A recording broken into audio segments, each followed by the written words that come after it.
merci beaucoup.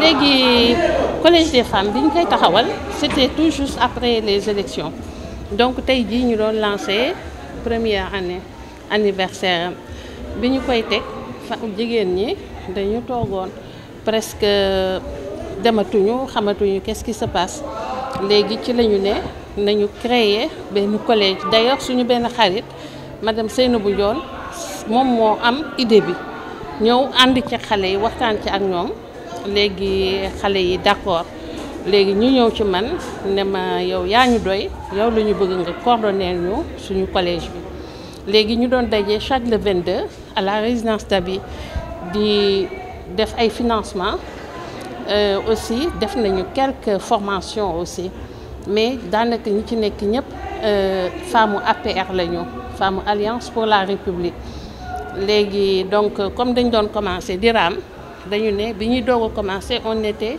33 membres maintenant nous sommes à 1075 membres et bëgg nañu d'ici 2023 ñu atteindre les 10 000 membres. fi mu nekkoon jógu fa de parce que ñun dañu créer collège bi cadre de concertation la pour les femmes de l'APR. Pourquoi? Parce que en général suñ doon convoquer réunion ou bien assemblée dañuy convoquer tout le Benno Bokk Yaakaar. léegi comme APR ñun macha allah ñooy locomotive bi gën a am do bari donc tout le temps da doon am ay réeroo ci suñu biir léegi ñu ne pour ñu éviter léegi loolu il faut ñu am benn cadre boo xam ne foofu la ñuy toog di waxtaanee di fa nas di ca nocc ba nga xam ne suñu demetee réunion kenn rek mën na waxal ñëpp. ñu ngi demal ay élection lan moo fas yéene nekk taxawaayu collège des femmes de l'APR. Ah collège des femmes mais il y a la parité et puis collège bi il y a des femmes leaders.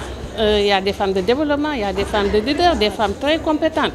am na jigéen ñoo xam ni tey jii wax dëgg yàlla mën nañu def seen mën nañu nekk candidat bon comme ñun nag dañu bokk ci parti ak discipline de parti donc dañuy lancer suñu candidat à la candidature hein voilà.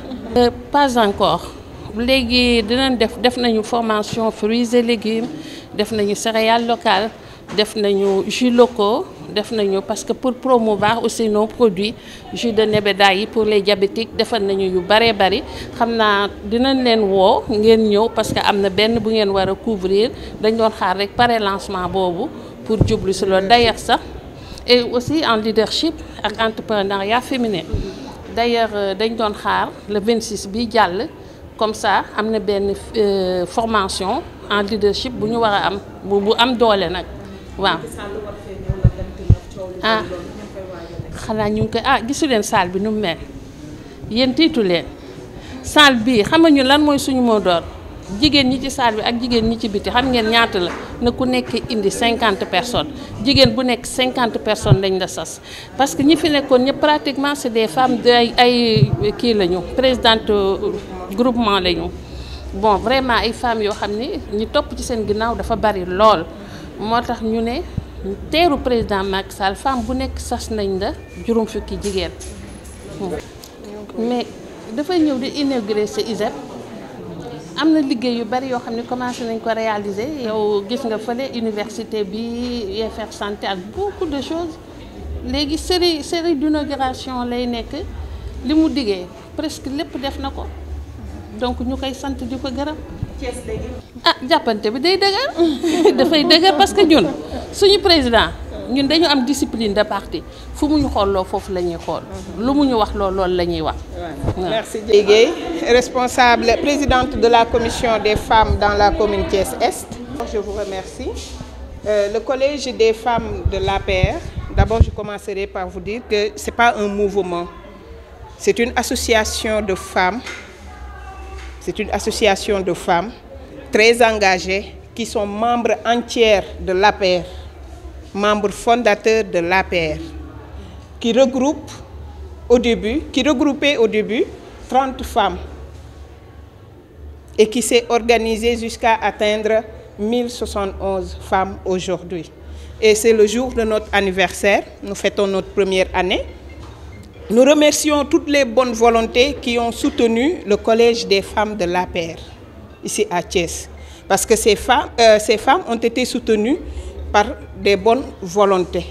Ces bonnes volontés ont très tôt cru au collège. Il y avait une léthargie après les élections et aussi la Covid-19. C'était juste une occasion de rassembler les femmes et de leur faire participer à la politique publique du président de la République. On s'était trouvé qu'on n'avait pas de moyens parce qu'on était laissés en rade. On nous avait laissés en rade. Les élus et les nommés étaient de l'autre côté et nous, on nous avait laissés de l'autre côté. On s'est organisé jusqu'à cotiser 1000 francs par mois. Et avec l'appui de ces bonnes volontés, on a réussi à donner des financements aux femmes. On a réussi à donner des financements aux femmes qu'elles payent sans intérêt. Qu'elles payent sans intérêt, avec l'appui de personne. Et aujourd'hui, nous avons organisé cette journée avec des cotisations de 2000 francs par femme. On n'a pas fait de recherche de fonds, on n'a pas vendu notre dignité dans les rues. On s'est cotisé entre nous et on a organisé cette manifestation. Et on profite aussi de l'occasion pour remercier encore une fois toutes les bonnes volontés qui nous ont soutenus depuis la mise en place de ce collège. Nous voulons atteindre au maximum avant 2023 10 000 femmes. Nous voulons atteindre 10 000 femmes avant 2023. Nous avons fait adhérer des femmes de développement, des femmes qui géraient des groupements de femmes dans l'APR. Parce que nous, notre sacerdoce, c'est de massifier le parti, l'Alliance pour la République. Tout pour accompagner le président. Bien sûr, les mairies aux maires. Je dis maire avec M et accent grave RE. Les mairies aux maires, S. Pourquoi? Parce qu'on a vu que la femme, c'est elle qui gère la maison, sans faille. Donc, pourquoi pas ne pas impliquer davantage les femmes dans les centres de décision comme dans les collectivités locales. On ne va pas se laisser faire. Nous allons occuper toutes les rues de Thiès à accueillir notre président de la République, qui sa vision nous a suffi depuis le début de son mandat. On a accompagné le président de la République depuis 2009 quand il nous avait présenté son programme Yoonu Yokkute. Et jusqu'à présent, on est satisfait de ses réalisations. On ne va pas laisser M2, je ne sais qui, occuper notre terrain. Parce que nous l'avons accompagné et on est très satisfait de ce qu'il a fait pour Thiès.